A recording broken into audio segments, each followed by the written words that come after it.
Hey guys, how you guys doing? I know it's been a while and I haven't been uploading as much lately. I just got done with a really big move and I'm just now finding time to upload more, so bear with me. I should be getting some more videos out soon. This game in particular is a doctor game, and there's definitely a lot of mistakes.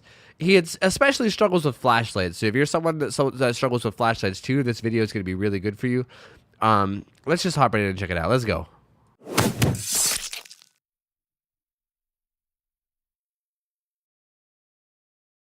Alright guys, let's do this. Okay, so new to this video and something I'm going to have from now on is I got this little program where I can doodle on the screen. Check it out. I can be like, look at this doctor's face. It's right here. Bam. And I can be like, hey, check out this little grass thing. It's right there. Awesome. So I have that now, so that's going to be fun. Anyway, let's go into this. This is a doctor game. It's on Wretched Shop. This guy is rank 4. Rank 4, and I didn't actually get to see the rank of the survivors, but he says that they are the same rank, and, you know, obviously, if he's rank 4, he's probably playing around rank 4 survivors, so that is probably about right. Before we get started, let me just see his add-ons are, I'm going to look into these, because the doctor's add-ons are very complicated. I'll look at his build afterwards, too. This is Calm 1, like, the gray, like, common add-on is Calm. And the yellow uncommon one is Discipline. Okay, Calm makes it so that you have a slightly decreased terror radius in punishment mode, which is when you can attack, and a slightly increased terror radius in treatment mode, which is when you shock. On top of that, survivors with madness 2 and 3 have a considerable chance to have a terror radius for 15 seconds, even if they're not in the heartbeat range. That's kind of an interesting little thing. And Discipline does 50% increase in madness inflicted by your shock therapy. So if you actually like hit them with your shock, it does 15% more madness. And it's also the broken pallet one. Survivors in madness 2 or 3 will sometimes have broken pallets appear. Like broken pallets will appear sometimes as real pallets. Like sometimes you'll see a pallet thrown or up, like ready to be thrown, but sometimes it won't be real, and you'll run through it and it'll disappear. And yeah, those are your add-ons. On top of that, your build is Barbecue and Chili, Hex Ruin, Overcharge, Distressing, which is not terrible. Like, Hex Ruin's very good, obviously. Barbecue and Chili is very good, obviously. Overcharge is questionable, but, like, usually when people run Overcharge, they run Unnerving Presence as well. Just running Overcharge and like Distressing too, I don't really... I mean, I guess you're comboing it with your Calm, so that way you have a bigger terror radius. I mean, you do only have Distressing too, so I'm going to guess maybe you just don't have a lot of perks. But I think that you could have replaced these with a lot of better things, maybe like Sloppy Butcher, Enduring. There's a lot of, like, Nurse's Calling. There's a lot of other perks that could have been used here, but maybe you don't have them. I'm not going to, you know, not going to show in your build too much. Let's see how this goes. Okay, start out. We're on Wretched Shop. So you're walking around in treatment mode, which is right. You have a big terror radius in treatment mode. There you go. People scream. This palette, not very good. Looks like you're going to... The thing is, before I start this as well, I want to say that you're not running any add-ons to increase the range of your shock, which is kind of a big deal. Doctor's default shock range for this shock... Here, I want to see if you even land this. See, you didn't even land that. And that's just it. Your default shock range is really bad. Like, most doctor players will run at least one add-on to increase shock range, either a common and uncommon. Sometimes they even go to the rare version. Because without it, it's just very difficult to land. Like, hypothetically, if she stayed here at this pallet, oh, this is the perfect opportunity. If she would have stayed right here at this pallet loop and, like, looped around like this, you could have easily landed shocks with your range. But with her, like, running away and going, like, up yonder way, like, it's really hard to land shocks because, like, the range is just so small. So honestly, here I would recommend just not shocking. Like right here, I would keep in mind another important thing to keep in mind is that the doctor moves slower when he's in treatment mode rather than punishment. So you're actually walking at a reduced speed right now. If you were to switch to punishment mode, you would be moving faster. And I would honestly do that unless she's at a good spot to shock. This is not really a good spot. Like this tile right here is not really a good spot to go for shocks. Like that pallet back there was, this one is not. So if I were you, I would just switch to punishment right now and go for a hit rather than going for these shocks. Like I get that you want to like inflict madness on her or whatever. Oh, you see 2 more people. All right, so you're gonna go over here to these guys now. The guy's right on your right. What are you doing? He was in a bad spot. Yeah, get him. Ew, yeah. Oh, that guy was in her totem. Okay, I see. Yeah, see, even that shock didn't land. Yeah, you got to get real close. Good hit. Was that your totem back there? Because if I want to go back and check on that. Or was that just a totem? Hold on a second. No, that was your totem. That thing's going to get broken. You should have went back to that. Like, that Fang or whoever you chased off that totem is about to hop back on that totem, like, right now. Like, you shouldn't even be chasing this guy. You should be going and finding that Fang. Your totem is gone. This is, right here's what I was talking about. This is a perfect place to shock. See how you could easily land shocks there? That's where you should be going for shocks. There you go. You played that perfectly.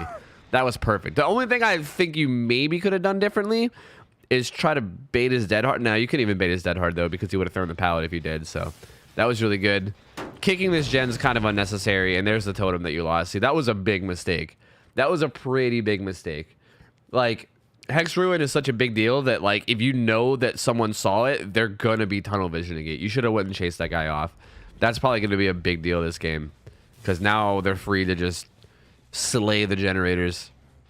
Yeah, you can just pick this guy up. You don't got to worry. I like that you patrolled a little bit. She has a flashlight, but she sucks, so you're good. Scratch marks everywhere. I like that you patrolled a little bit before you picked up, because there was a guy there. That's pretty smart. Wait, why are you going over here? They just made explosions over there. Wait, what are you doing? Wait, why? Wait, just to kick that gen? Dude, don't value kicking gens this much, especially gens that are like barely done. Like they just okay. A little discussion on like value here, okay? Now, killer is all about map pressure. It's all about, especially now that your Hex Ruin's gone, you need fucking pressure. Pressure. You need to pressure the generator, or pressure the generators. Pressure the survivors off the generators. That's the one and most important thing. The more time that they are off generators, the better, right? Right here, you had two choices. Well, honestly, in my opinion, you had one choice, but then you created a second choice.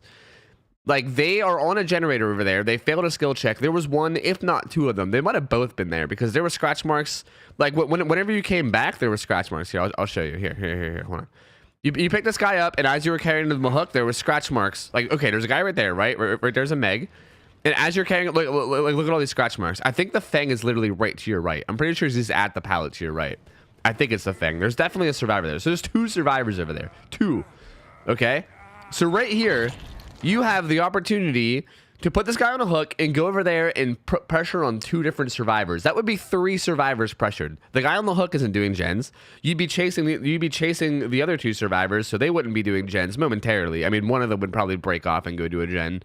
But you'd be chasing one, another one would have to relocate and do a gen, and then the fourth guy probably has to come over here and get this save. So that would be like maximum pressure. It would be perfect. But instead, you decide to come over here and kick a generator that is like barely even worked on. Like this thing is worked on for like 1%.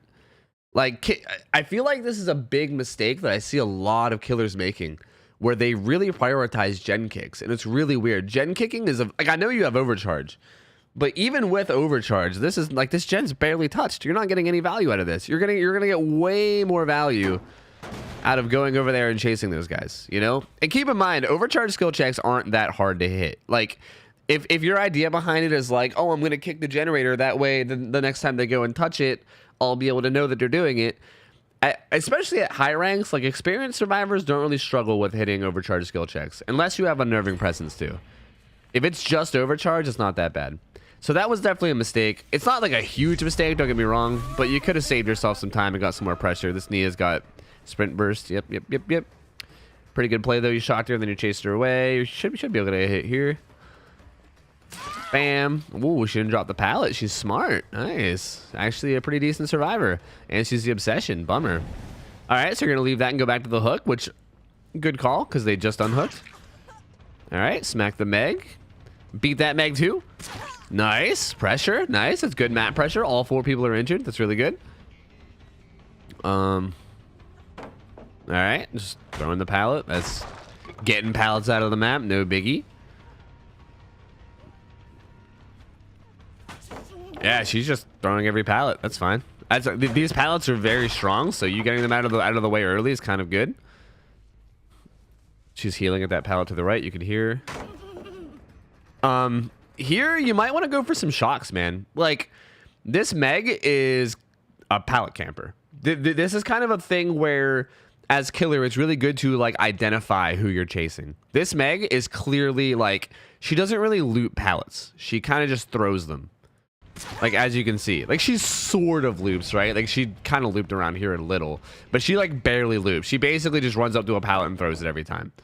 So because she's doing this, she's like the perfect kind of survivor to shock at the pallet, you know? Like she probably will panic and not know what to do. Like right there was like, obviously you're still like figuring out what she does. And even right here, I can maybe give you a pass, but like hypothetically, if you like pull out your shock, you shock her right here, and then run at her with your punishment mode, she probably wouldn't know what to do, and she would probably go down, I'm gonna guess.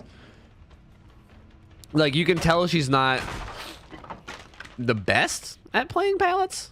And even the same thing right here. She's healing right here. You can hear. I can even hear it in my headset right now. She's healing like right behind this. And you could have shocked her there too. You could have pulled out the shock and shocked her, and she would have been able to throw the pallet. Because she's playing ultra safe. Like when oh, you lost her. Like when a survivor's playing ultra safe, that's basically your only choice. You know, you either just break every single pallet she throws, or you try to like have some cheeky mind game. I mean, she ran into Shaq, did she not? I don't know why you check over to the right. There were scratch marks. I know like the quality of this is kind of like, it's not the greatest, but I'm pretty sure there's scratch marks leading the whole way into Shaq. Yeah? Yeah, there were scratch marks going the whole way into Shaq. She was in Shaq.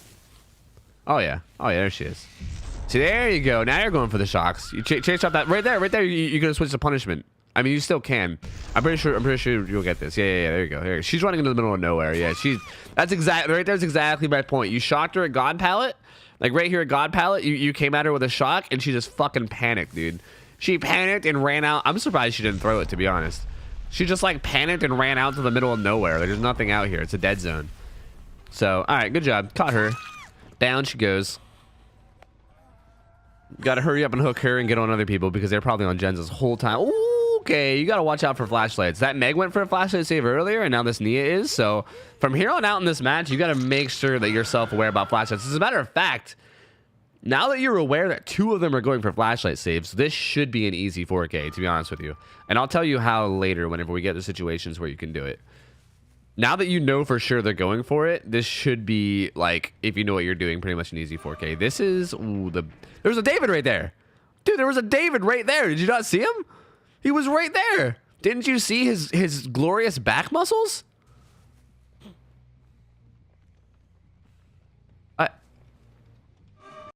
Bam. Here, wait. I have something for this. That's a David. That's a David King right there, dude. That's a David King. He's chilling. That guy is chilling, dude. I mean, I guess you didn't see him. Like, he's right there. How do you not see him? All right, well, that would have been an easy hit, but instead you don't see him. And you get stunned by this Nia. This is, honestly, this window is fucking ridiculous if the survivor's good. I honestly can't believe the devs still allow this window to be in the game, honestly. If it's this window that's boarded up right here, like this bus has a chance to either spawn with this window open or this one. If it's this one, then... Or sorry, it's not this one. It's the one to your right behind you. Anyway, it's either that window or this window. If it's like the bus window on like the front of the bus, then it's no issue. But this middle window is fucking nutty. If you're chasing a good survivor around this window, just don't. Like, I'm going to tell you right now, it might not be worth it to chase this Nia. I can't... Is this Nia the one that was playing... Yeah, this Nia was the one that was playing good earlier. Okay, she left it anyway. Good. Never mind. If she would have stayed there to loop it, I'm going to tell you right now, the best decision would have been to leave. That is ridiculous. Good shock denial, dude. I like that. That was a good vault denial. Good shit. You're probably going to get DS here. It might have been worth it just to slug her, to be honest, rather than eating this DS. It might have been worth it just to leave her on the ground, because now you got to chase her down again, you know? That's like the bullshit of DS. You know, it would probably be worth it to either A, juggle her to the hook, or B, leave her on the ground, because that's pressure. You know, that's map pressure. Her being on the ground is map pressure, or her being on the hook is map pressure. Her DSing you is not map pressure. So you kind of lost all the pressure that you gained from catching her. Also, your routing here is really bad. Like, your tracking is kind of not good. Like, she vaults this window, and you go around, and then like, I guess there's scratch marks kind of like, I don't know why you're looking out here. Like there, like she hugs this is what she does. She hugs this and then goes around here. Like the quality's kind of bad, but even I can see that the scratch marks go around here. You know, you kind of like went around the outside. Keep in mind, like your movement is really important as killer. Like the difference between like here, I'm gonna draw you a little picture, okay? Like say like this is the building that you were just at, right? And then like right here is like the thing, and right here is like the window that you took. You coming around and then going like, okay, let's go, is so much worse than say like doing this, right? Like if you just come around, see your scratch marks and just like hug it tightly, like that is like that blue line is so much faster than this red line. Like you're gonna catch up so much faster. So it's really important to make sure that you're working on your tracking and trying your best to really like take the fastest route possible to the survivor. You don't want to be taking going wide around things, you know, like getting lost. So the more you get lost, the more you go wide around things, the more distance she gets on you, and the longer that you're going to have to just chase her down holding M1, you know? All right, you see this Meg over here? This is a good place to shock if you'd like.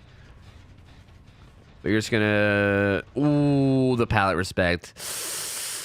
Yeah, you don't want to respect pallets. Okay, this would be a good place to shock, honestly. I think here you can just straight up outplay a survivor through shocking. This pallet is not that big. If you just wanted to like circle around and shock at the right moment, she probably wouldn't be able to drop the pallet, and you'd probably be able to get a free hit. But regardless, chasing her around without shocking is also pretty viable. It's not like a dumb play. It's just more like a different play. And even so, you could have hit her here. This is pallet respect 101, dude. This is like, if you're playing at high ranks and you're respecting pallets, this is going to happen to you often. You need to just not give a fuck about getting stunned by pallets, like 100%. There are very, very minimum situations. Like there is maybe like a handful of situations, a handful of tiles where respecting the pallet is like the better play.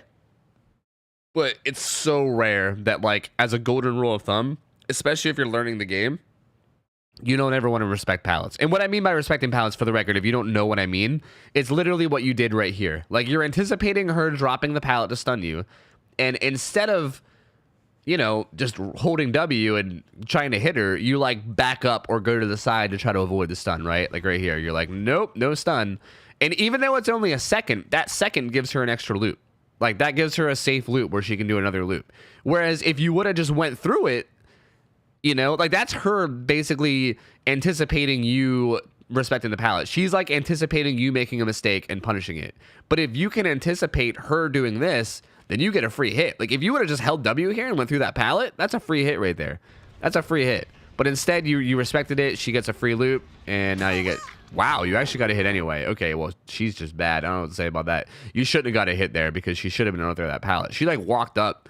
I don't know if she thought you were going to respect again or what. I think she got greedy and thought you were going to respect again, because she like walked up and like stood there. Like she's just like, why are you not throwing it? It should have already been thrown. She throws it like after you hit her. Really weird. I don't know. That was fucking odd. That was dead hard? Was that you laughing? Wait, was that the doctor? What the hell was that noise? Does the doctor make noises? Jesus. So that was probably dead hard, right? It's pretty safe to assume that any injured survivor, especially if they like run at you like this is a, like why else would a Meg be charging you? You know what I mean? Like, okay, I think it's good to get in the habit of, if you're ever chasing a survivor and you haven't seen them use an exhaustion perk yet, if they haven't sprint bursted or used balanced landing or lied in the chase yet, like if you know that they're not exhausted yet, it's pretty safe to assume that they're gonna have dead hard. You should almost always be baiting the dead hard.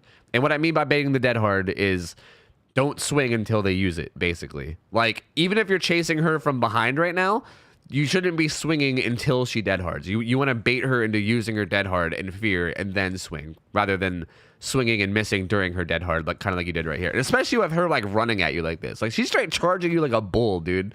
There's no reason for a survivor to ever charge a killer like a fucking bull. She had plenty of room to see you coming too. Like she just straight up like ran at you like a fucking psycho. It's pretty, like that's a pretty blatant dead hard move right there, you know? And she dead hard, she goes through you, and then right here you just There's not even a pallet there. That was kind of like bad awareness from earlier.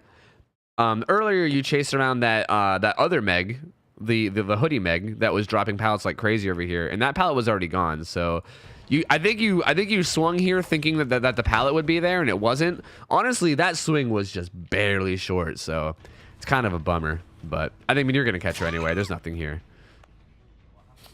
But you know, it all could have been a little bit faster. It all could have been a little bit faster for sure. If you just made slightly less mistakes, it could have been a little bit faster. She also fucked up a lot on that pallet, luckily for you. All right, you hook her. You see nothing with barbecue. I believe this game might have been before the patch where lockers blocked barbecue too. So I think that means that they're all pretty near the hook. You go over, you kick the pallet. That's her first hook. You're walking around in treatment. You're kind of just like camping a little, coming over here. Just go to punishment, man. You're walking slow right now. You're walking slow. It's not worth it. There you go. Yeah, you should have that way sooner. Like the whole time you were chasing after, you were walking slower than you could have been. All right, you return to the hook rather than chasing that Nia, which is, I guess, okay. Like she's at Shack, so, and there's 2 people here, so it's not a terrible decision. All right, you're just committing to this David, which is also not terrible. Oh, he's going to the bus. I hope he doesn't stay here. If he stays here, you gotta go, dude. You gotta go if he stays here. Yeah, if I was you, I would go back to that gen. What? This guy's an idiot. Okay, never mind. Never mind. I digress. Never mind. I need to clarify that bus is impossible, like pretty much impossible to catch people if they're good. This David is a bit of a spud, so it was okay. Okay, and this is exactly what I was talking about earlier. I actually forgot about this with the Meg. That goes to show how much I've been paying attention too, so I guess I can't really blame you. But remember earlier, the Meg with the red hair and the Nia both have flashlights, and they're both going for flashlight saves, right? And if you're aware of that, if you know that that's a thing that's going on in this game, this is a really easy bait. Like anytime you down someone, you should be doing this. Right here is like, instead of picking him up, what you should do is walk over top of his body and then hold still for like 2 seconds and make it seem like you're going to pick him up. The thing about flashlight saves, okay, is that with how the flashlight saves, especially now, are the window for getting a flashlight save is so small that you have to like preemptively run in front of where you think the killer's gonna pick up and then do it. Like for instance, like she's already on her way. She's already on her way. You see how she's like already there? She was literally already running up before you even picked him up. You know what I mean? If you would have stood over this guy's down body for like 2 or 3 seconds and like pretended like you were gonna pick her up, this Nia would have literally walked right in front of you. She would have walked right out in front of you with a flashlight, and then you could have just walked up, hit her, downed her even, and then you can do that over and over and over again. It's like free pressure. Like this Nia's not doing a generator right now because she's setting up for a flashlight save. And you can take advantage of that by not only making it so that she doesn't get the flashlight save, but also by fucking hitting her and potentially downing her. So keep in mind, anybody that's playing against flashlights, if you're playing against a group of people, especially if there's more than one, even if there's only one, but if there's more than one, like in this game, there's 2 people that are going for flashlight saves, absolutely bait your pickups. Bait your pickups, or better yet, just face walls if you don't want to bait your pickups. Like if you were to turn around and face the bus before you pick this guy up, she wouldn't have been able to save. So either or, you either turn around and face a wall, or you stand still and bait the flashlight. Either way, you'd be good, because if you face the wall, then she just wasted all the time that she spent following you around going for the save. Or if you bait it, then, she also wasted her time as well as getting hit. But instead, you just pick her up, him up, get flashlight saved, which is a horrible tragedy, because now all that time that you took to chase down that David meant nothing because all the pressure's gone. And now you're going to chase down this Nia who's full health. No, don't go to treatment. No, it's not worth it. Oh, maybe we're going to make that. She was too close. Well, I mean, you shocked her, so what are you going to do? She's not even tier 3 yet, though. She's still tier 2, I think. No, she's tier 3. Never mind. Right? It's hard to see. It's hard to see with this resolution. She looks like she's actually tier 2. She doesn't look like she has that crazy run. All right. I mean, I don't know what you were swinging at there, but okay. Keep in mind here, you shouldn't swing. just don't swing while you're invisible. It's not worth it. The chance of you hitting is very low. Here when you're getting blinded at a pallet, like there's nothing you can really do about this pallet loop. It's just a really strong pallet loop. You know, all you can really do is do this. But when you're getting blinded, don't swing. Just try to predict, okay? This is where like map knowledge is really good. This Nia is going to be trying to go somewhere safe after this. Like she's going to blind you with this pallet, and then she's either going to A, try to go somewhere safe, or B, she's going to try to go somewhere unpredictable, you know? So it's like a 50-50 chance. She's either going to like walk at you and try to go past you, or she's going to go to the left, because to the left is where Shaq is and the bus. So you got to like use prediction and game knowledge here. Don't swing, because all swinging does is put you in the cooldown and make her get more distance. So right here, just look up so she can't chain blind you, and then whenever you come back to, yep, see, she ran left. Like that's where I first originally predicted she would go, is left, because that's where Shaq and bus is. Like, you know she's gonna go somewhere where safety is. So you decide to give up on her because I mean it's probably not a bad choice. In games like this, it might not be a bad idea to like not chase that Nia, because she's clearly pretty good. You know, she's clearly pretty okay at the game. On top of that, she's also going for flashlight saves. So if you chase other people, then she'll just be chasing you and not doing gens. Like this Meg or this David are primary. Yeah, these are both good targets, because they, I don't think, are too. This you could have not broke, by the way. You could have not broke this. Pallets like these, even safe pallets, keep in mind, you don't have to break safe pallets right away. It depends on how the survivor plays. This Meg is not staying at this pallet. Like, you can see, she's fucking out, dude. She's not even looking behind her. She's fucking gonzo. She's like, her right here, she is fucking out of here. She is gone, dude. She is like literally gone. She's not looping this. Like, if she would stay here and be like, yeah, break this fucking pallet or else I'm not leaving, then you'd have to break the pallet. But the fact that she's leaving means that you taking the time to kick this pallet is just more distance that she gets. Like, now it's going to take even longer to catch her. Oh, I guess you're not going for her. You should have went for her. This is doing nothing for you. This gen kick is doing nothing for you. This is just a waste of time. That gen was done like 5%. You're just now you're just throwing because you're trying to do like a 3 gen strat when they're all split up. It's too late. It's too late for a 3 gen strat, and you only have overcharge. You don't have unnerving or anything. It's too late to try to 3 gen strat, man. You gotta get some downs. You gotta get some downs, man. First off, if you're gonna try to do a 3 gen strat, you need unnerving presence, which I wouldn't recommend 3 gen strat anyway, because it's not really a good effective way to win a game. It's more just annoying than anything. But it's not really a good effective way to win a game, so I wouldn't recommend it. This Meg's just gonna commit and get adrenaline, probably. Wow, she couldn't quite get it. Get fucked. Okay, you should definitely be kicking this one. Yeah. This one is one that you should be kicking for sure.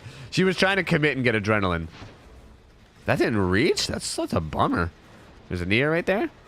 See, and this is what I mean about her going for flashlight save. She's gonna be set up for this flashlight save. Oh, they ran up and finished it. Feels bad. They got adrenaline. You whiffed on an adrenaline. You can still chase her down, though. She's exhausted, so you don't got to worry about balance landing or anything. You know she's not going to have it. Make sure you don't get flashlight saved. Make sure you bait the flashlight save. Bait the flashlight save. Yeah.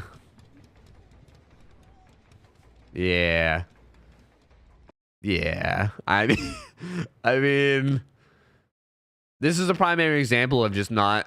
Like, I guess you just don't know how to counter flashlights. Like, you just didn't learn, you know? Like, you saw already in the beginning that they went for flashlight saves twice. You even got flashlight saved once. And then you still picked this Meg up while facing... Like, you even knew the Nia was over here. Like, that's where the gen got popped. The gen was popped over here. Like, if the survivors would be anywhere right now, they would be over this way. So, like, you know that the survivors are over here, and you literally face them. You're like, here are my eyes. I present them. Please blind me. And the Nia's like, okay. Like, she's, like, right down there somewhere. And she's just like, okay, sure. And then she blinds you, you know? So, yeah, that's so much lost pressure from two flashlight saves in one game is just going to destroy your pressure, man. Like, all the time it takes you to chase them down and catch them, just gone, dude. And then they run the loops and loop you more, you know? I mean, she's just going to throw God Pallet now because the gates are open, so she's just trying to buy time, and everything. Yep, there's the gate. Yeah, these guys are good survivors, so keep in mind, it's kind of tough. Like, I shouldn't say all these guys. That Nia and that red-haired Meg seem like they're pretty okay. Even they made a lot of mistakes, though, honestly. Like, This game could have been an easy 4K had you known what you're doing. The David and the Black Hoodie Meg weren't very good at chases, so they would have been easy targets to chase. And the Nia would have been an easy down once you get somebody down, because you could have just baited the flashlight save because she was very obviously going for it. And the other Meg was like, I don't even know what she was doing. She was fucking up a lot too, but she seemed pretty okay as well. And what's this? We're having a standoff. Wow. What's going on here? Smack her, dude. Go beat the shit out of her. Beat her. Okay, she's gone. I don't know what that was all about, but all right. So, yeah, that was a rough one. You got nobody. You don't even get your 4 stacks of barbecue either. At least they're not being dicks. That's always a good sign. Like, you know, they could be BMing you and being like, get fucked, nerd. I need Tofu to get on this one. Oh, that's the best way for a video to end. Holy shit. Okay, let's all right, so a quick overview of like the mistakes made here. Okay, first off, like, these guys are pretty good survivors. The first biggest mistake was letting them take your ruin. Okay, just a quick like overview. I'll try to like rank your mistakes.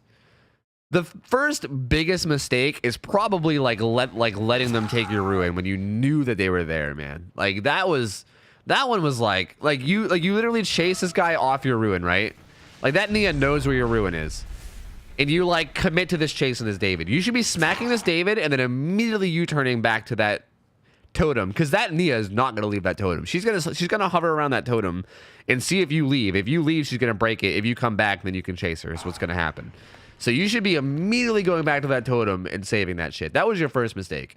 Like running ruin and then having it go down in the first, what? Like we're like 45 seconds into the match. Having it go down like a minute into the match it's a waste of a perk slot. You're practically a 3 perk killer. And on top of that, your 3 perks aren't even that good of perks.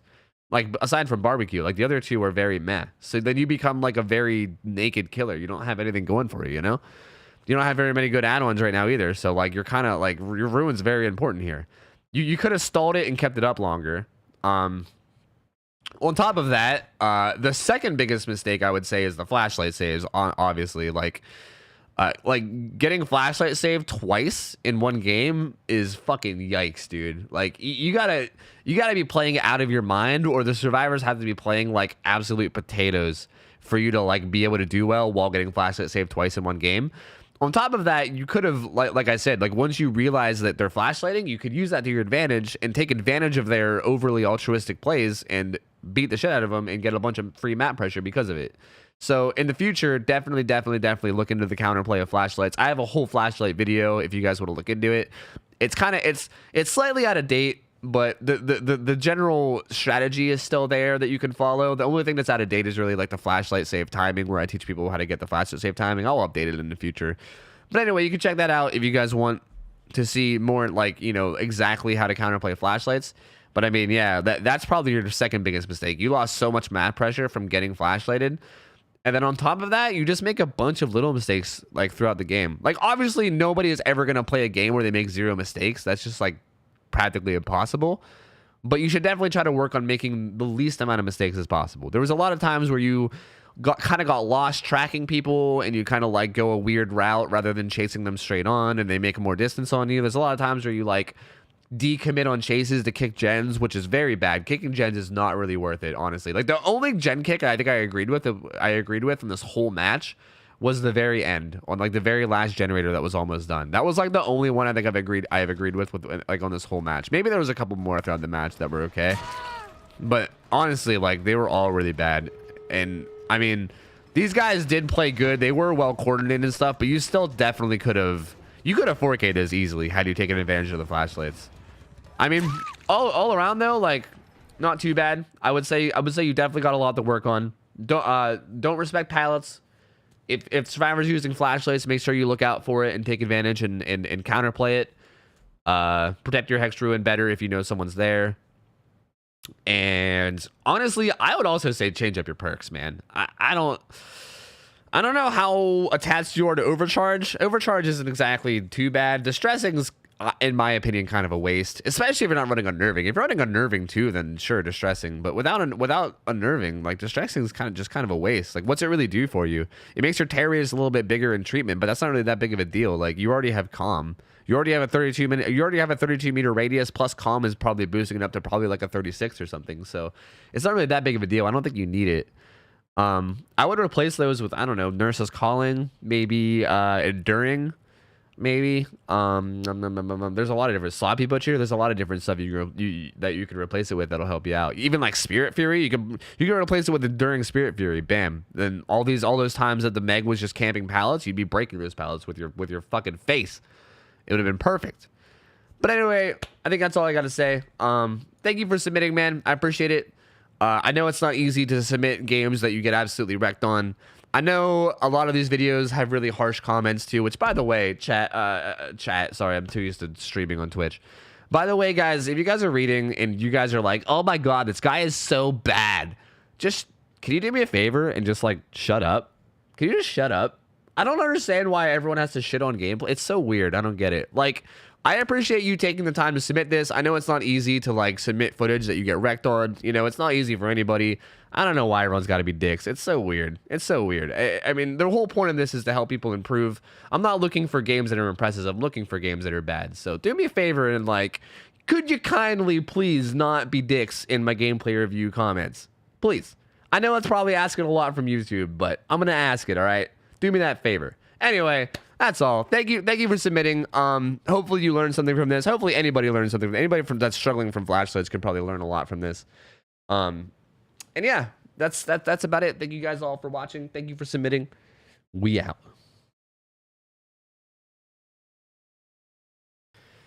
All right, guys, it's going to be it for the review. I hope you guys enjoyed it. I feel like there was definitely a lot to learn from this game. The flashlights are definitely something that people struggle with a lot. If you guys would like to submit footage yourself, remember that you guys can join the Discord that is linked below. Send me a DM with the link of your footage as an unlisted YouTube video. Make sure the video quality is good and that the gameplay is a bad game and not a good game. And I will find some time to review it, although it might take some time. I do have a lot of footage that people have sent me in, but feel free to submit your own if you don't mind waiting a bit for me to review it. And as always, thank you guys for watching. Feel free to sub to the channel and all that jazz if you guys like the content. And hope you guys have a good one. I'll see you later. I'll see you.